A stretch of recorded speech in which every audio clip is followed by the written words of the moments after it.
Hello, everyone, and welcome back to Tech Refresh. I'm your host, Olivia, and today we are covering a story that, honestly, might be the most requested feature in the history of the internet. If you're listening to this, I want you to mentally picture your very first email address. You know the one. Maybe it was Skaterboy99 or TwilightFan XOXO. For years, we've carried these digital embarrassments around because, until now, changing your Gmail address meant nuking your entire Google account, losing your photos, your Drive files, your YouTube history, everything. But as of this week, that is finally changing. Based on reports from CNBC, the LA Times, and official Google support pages, you can now swap out your Gmail address without creating a new account. To help us break this down and, more importantly, the security implications of shifting our digital identities, I'm joined by security researcher and social media specialist Khalil Shreateh. Khalil, welcome to the show. Hello, Olivia. Thank you for having me. It is a pleasure to be here to discuss this long-awaited update. Long-awaited is an understatement.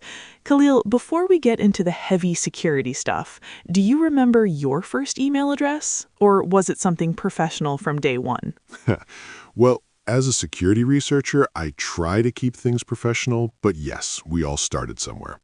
I think many people in the security field started with handles that sounded like Matrix Hacker or something similar. It's part of the culture.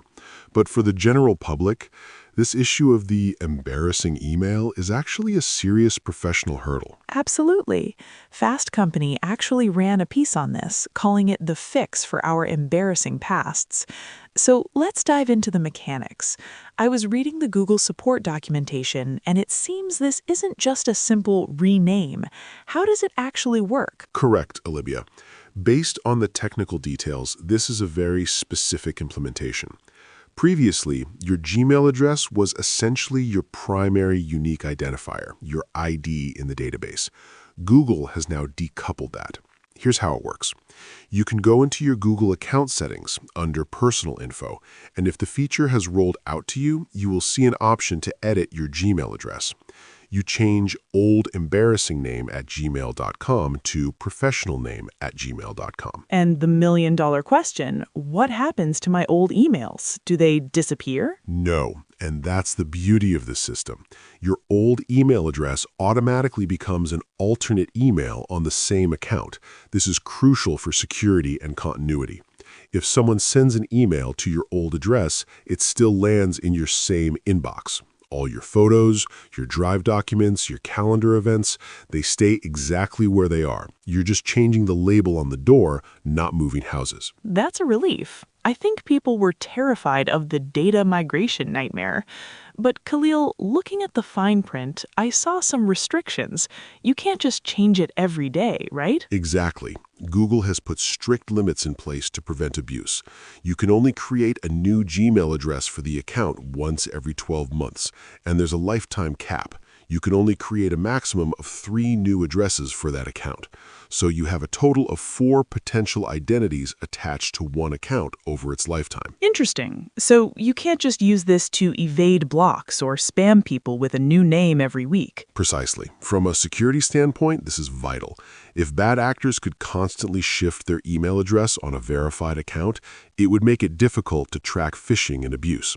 The 12-month lock ensures that this feature is used for genuine rebranding, like getting a new job, getting married, or growing up, rather than for malicious evasion. Speaking of security, you're a specialist in this field. Does this open up any risks? For example, if I change my name to Olivia New, can someone else swoop in and register Olivia Old and pretend to be me? That's the biggest concern people have, but Google has handled it. The documentation states that your old email address is not released to the public pool. It stays attached to your account as an alternate. No one else can claim it. This prevents identity theft where someone could impersonate you by taking your old handle. However, there is a human security risk here. What's that? Social engineering. Even though the technology handles the email forwarding, your external accounts, your bank, your social media, your subscriptions, might still be using the old email as a login username. Users need to remember that changing your Google email doesn't magically update your Netflix or Facebook login email. You still need to go update those manually to ensure you don't get locked out during a password reset process. That is such a good point. You change your Google email, but your username on other sites is often that old email string. Yes, and imagine if you eventually delete that old alternate email, which the system allows you to do, though I do not recommend it. If you remove the old address as an alternate, you cut that bridge. So my advice to users: change the name to something professional, but keep the old one attached as an alternate forever. It costs you nothing and keeps you safe. Great advice. Now, I saw in the CNBC report that this is rolling out slowly, right? Yes, it is a gradual rollout. We've seen specific support documentation appearing for different regions, including detailed Hindi support pages, which suggests a global, staged release. If you go to your settings today and don't see the pencil icon next to your email, do not panic. It is coming. It's funny, we talk about AI and quantum computing on this show, but sometimes the biggest tech news is just finally being able to change a text field we set up 15 years ago. Sometimes the legacy code of our own lives is the hardest thing to update. This gives people a chance to align their digital identity with who they are today without losing the history of who they were. From a digital wellness perspective, that is significant. Well said.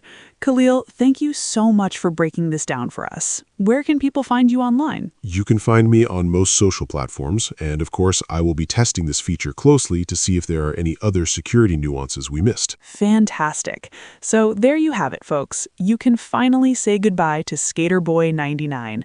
Just remember Khalil's advice. Change the name, but keep the link, and don't forget to update your bank login. I'm Olivia, this has been Tech Refresh, and we'll see you next time.